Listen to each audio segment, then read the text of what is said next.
Génibet, Paris Picardie. En ce moment, profitez de 250 € de bonus de bienvenue. Salut à tous et ravi de retrouver sur canalturf.com. On va parler du programme dominical de ce 4 décembre. Pas mal de choses à dire. Un quintet plus top 5 Génibet de qualité. Il s'agira en effet de la finale du Grand National du Trot édition 2022. Une épreuve qui s'annonce passionnante où je pense que la solution se situe au premier échelon de départ. Nous parlerons également de quelques compétitions de qualité en ce dimanche à Paris-Vincennes avant d'évoquer la Réunion 3 à Cran où j'ai pu m'entretenir avec l'entraîneur local Nicolas Paysan. Et nous parlerons également de Beaumont-de-Lomagne, puisque là aussi, j'ai pu discuter avec plusieurs entraîneurs y participant avec des prétentions. Je vous invite à partager ce programme, à le liker via nos différents réseaux sociaux. Ne vous en privez surtout pas, c'est un acte gratuit. Concernant donc cette finale du GNT 2022, j'aime beaucoup dans cette épreuve le protégé Jean-Michel Bazir. Jean-Michel Bazir qui connaît bien cette rencontre. Il l'a déjà remporté à 8 reprises et il a remporté les 6 dernières éditions en tant qu'entraîneur. Cette année, il présente le 3 Gentil de Muse. Le cheval reste sur des sorties infructueuses, mais son objectif avoué, c'est cette course, c'est cette finale du GNT. C'est un objectif, la course visée, le cheval devrait répondre présent, il a été préparé en conséquence. J'ai également eu l'occasion de discuter avec son propriétaire, Yannick Desmet, lequel est très confiant. Il m'a confirmé dans le fait que ce numéro 3 Gentil de Muse a été préparé soigneusement pour ce rendez-vous.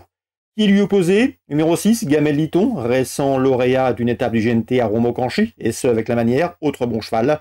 Le 2, Goéland de Fort a échoué récemment à Romocanchi, mais auparavant il avait bien gagné l'étape nantaise. Pardon, il s'était classé deuxième de l'étape nantaise. C'était également un prétendant au podium.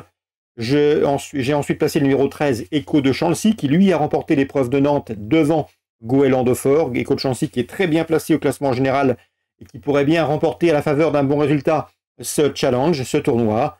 Attention également au numéro 5, Fakir de Mahé, qui reste sur 2 bons résultats, deuxième puis premier dernièrement à Vincennes le 12 novembre. Le 10, Fine Colline et le 9, Faradeco doivent rendre la distance, mais elles viennent de former le couplet gagnant d'un quintet disputé à Vincennes le 21 novembre. À mon avis, ici, elles peuvent lutter pour les places. Je terminerai mon pronostic avec le 12, Fairplay d'Urzy, pas toujours vénard cette année dans ce tournoi, mais remarqué à diverses reprises, il a la qualité suffisamment pour intégrer un quintet dans cette finale du GNT 2022. Lui aussi, il est présenté par Jean-Michel Bazir. Résumé chiffré, le 3, Gentil de Muse, le 6, Gamel Liton et le numéro 2, Goéland au Fort. De après, le 13, Echo de Chancy, le 5, Fakir de Mahé et le numéro 10, Fine Colline. On termine avec le 9, Faradeco. Et le 12, c'est Fairplay d'Urzy. Résumé chiffré, 3, 6, 2, 13, 5, 10, 9 et 12 en canon partant. Attention, numéro 4, Edith Pomereux pour sa régularité. On se retrouve maintenant pour les coups de cœur de ce dimanche. En ce moment, profitez de 250 € de bonus de bienvenue. Voici désormais mes conseils de jeu pour ce dimanche 4 décembre. On va commencer par Vincennes, théâtre de la réunion principale. Dans le prix Philippe Durosier, preuve de groupe 2, nous avons quelques-uns des meilleurs spécialistes de la promotion sous la selle, avec le 205 Indigo de Porret qui vient de s'adjuger notamment le prix Sénéry Forcinal où il devançait le 7 Idéal du Chêne, deuxième ce jour-là, et le numéro 4 Inshore affiché troisième. Mais attention, cette fois-ci c'est un parcours de vitesse qui va mieux convenir à Idéal du Chêne. Donc à mon avis, elle peut prendre sa revanche sur le protégé de Stéphane Cinglan. 207 Idéal du Chêne, 205 Indigo du Porret, le 4 Inshore conduira l'opposition avec le numéro 6 Inès Derriou qu'il convient impérativement de racheter. À mon avis, ces 4-là peuvent parfaitement former le trio, pourquoi pas le Super 4, donc avis aux amateurs de ce type de pari chez notre partenaire Génibet. Concernant Benoît Carpentier, il m'a indiqué que le 412 Glossy Boy faisait face à un objectif dans cette finale du GNA, Grand National des Amateurs, le pendant du GNT pour les drivers amateurs. Le cheval est pieds nus pour ce rendez-vous, il a sa place sur le podium et pourquoi pas mieux. Pourquoi pas la victoire? L'opposition, le 411 Gai Matin, confirmé dans les tournois de ce genre et lui aussi déféré les 4 pieds pour cet objectif, obligé également d'accorder du crédit au numéro 13, Défi de la Coudre, qui a fait sensation, qui a fait feu de tout bois cette année dans ce genre de tournoi réservé aux amateurs. 412, 11 et 13. Dans l'Open des 3 ans, sorte de finale de ce circuit également, j'aime beaucoup la plus riche, le 14, Janka Somoli. Elle s'est déjà frottée au meilleur de sa promotion, elle a été préparée pour ce rendez-vous. Elle devrait répondre présente à condition qu'elle prenne un bon départ. C'est parfois là que le bas blesse la concernant. Le 13, Jack Trick vient de rassurer Cyril Beunier, son mentor, en s'imposant.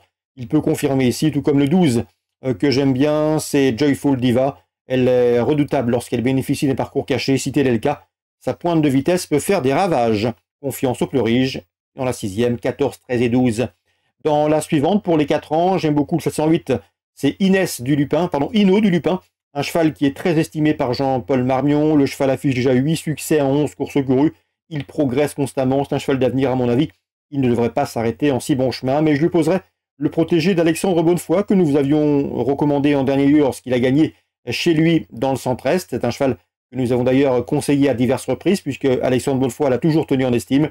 Le cheval aura surtout contre lui ici son rendement de distance, mais il possède un jeu de jambes qui sort de l'ordinaire et à mon avis, il est parfaitement capable d'accompagner Ino du Lupin dans la phase finale. Match à 2 selon moi, entre le 8, Ino du Lupin, 8 victoires en 11 courses, et le numéro 13, Inato Piergi qui lui compte 10 succès en 13 courses courues. On va maintenant parler de cran. C'est la Réunion 3.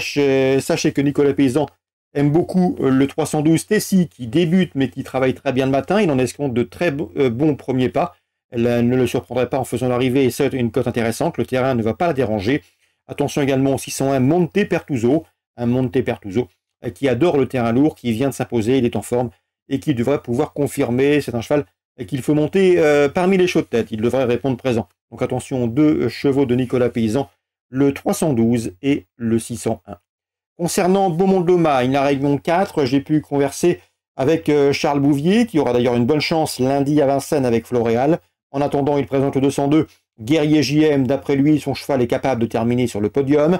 Je lui poserai toutefois le 208 Oliwan CJ, un 5 ans de qualité qui revient entre montées avec une belle chance. Attention également dans cette épreuve au numéro 9, Hermès Angel, qui reste sur de bons résultats sous la selle. Attention, pourquoi pas également pour une cote numéro 14 dans cette épreuve pour un couplet. C'est Equinoa du Pâtural. Son entraîneur et la famille Belluz l'aiment beaucoup. Le cheval est capable de belles choses. À mon avis, c'est un bel outsider. Donc pour se résumer dans la 2e, le 8, le 9, le 2 et le 14. Concernant la 4e, Vincent Seguin est très confiant avec le 407 #Dubs. C'est la course visée. Le cheval était préparé pour ce rendez-vous. En dernier lieu à Vincennes, il courait ferré. En attendant cet objectif, cette fois-ci, il sera pieds nus. Il va aller de l'avant. Il tourne bien à droite. Et Vincent Seguin vise la victoire. Il a été clair, il serait déçu d'être battu. Le 407 #Dubs. Je lui poserai néanmoins le 4 Hermès Delus qui monte en puissance. C'est un cheval de qualité qui revient bien après quelques interruptions de carrière. Le cheval est estimé et annoncé en retard de gain par son entraîneur Johan Faux. 404 Hermès Delus. On peut le reposer le numéro 3, présenté par Arnaud Desmottes. Lui aussi, le cheval est en forme et à sa place sur le podium. Donc la 4e course du programme, je vous recommande le 7, le 4 et le 3, choix préférentiel. On termine avec la 6e et Charles Bouvier qui présente le 606 Gold de la Potelle. Le cheval va accuser des progrès sur sa récente course de rentrée. Il est assez confiant. Il serait déçu de ne pas terminer sur le podium d'une course comme celle-ci. C'est un cheval qui s'était permis le luxe de signer plusieurs succès de rang au premier semestre. Le 606 Gold de la Potelle. Voilà donc pour les nombreuses infos de ce dimanche 4 décembre. Je vous invite également à suivre l'interview canalturf.com pour lundi concernant Floréal et Charles Bouvier au départ du tiercé Quarté Quinté Plus de ce lundi à Vincennes. La confiance est de mise. Très bon dimanche à tous et à très bientôt. Génibet, Paris Picardie.